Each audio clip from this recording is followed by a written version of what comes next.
السلام عليكم ورحمة الله وبركاته. ازيكم حبايب قلبي؟ عاملين ايه؟ يا رب تكونوا بخير. تعالوا بقى النهاردة نعمل بسكوت القهوة او حبات القهوة، حاجة كده جميلة جدا. يلا بينا نشوف هنعملها ازاي. معايا هنا نص كوباية من السكر البودر، معايا كوبايتين دقيق، نص كوباية من النشا، صفار بيضة، كوباية الا ربع زبدة على زيت، معلقة ونص من النسكافيه، ومعلقتين كاكاو خام. هنزل بكوباية من الزبدة على السمنة وعليها نص كوباية من السكر البودر. هنقلبهم حلو قوي لغايه ما المكونات كلها تندمج مع بعض.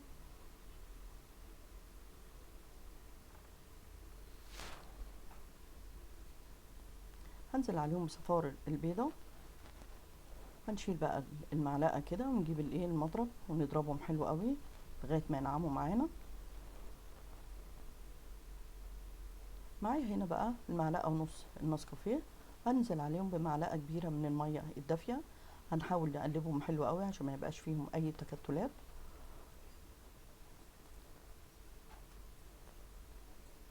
وهنزل عليهم في الطبق كده ونقلبهم برضو مع بعض.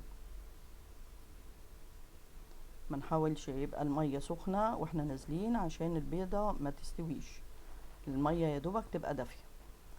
هنحاول نقلبهم حلو قوي ومش هياخد منك وقت خالص. هجيب بقى المصفى بتاعتي وهنخل بقى كوبايتين دقيق على نص كوبايه من النشا، وهنزل بقى معلقتين كبار من الكاكاو الخام،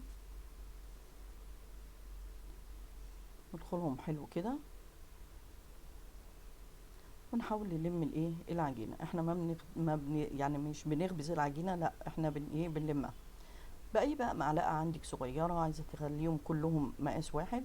أنا بصراحة جربتها وقلت لا، أنا أعملها بإيديا أحسن.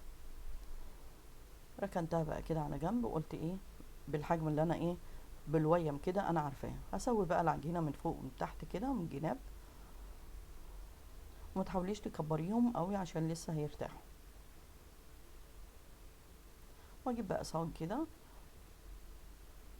وهنحط فيهم الرسوم كده جنب بعض. بصي يعني بايدك بتتحكمي في المقاس. باي بقى معلقه او باي سكينه تاخدي تشقي كل بسكوته كده.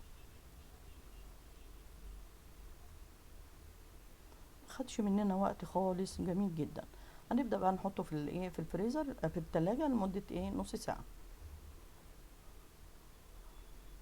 وبعد كده هنحطه بقى في الفرن درجه حراره 180. هياخد بالظبط 10 دقايق. ايه رايك؟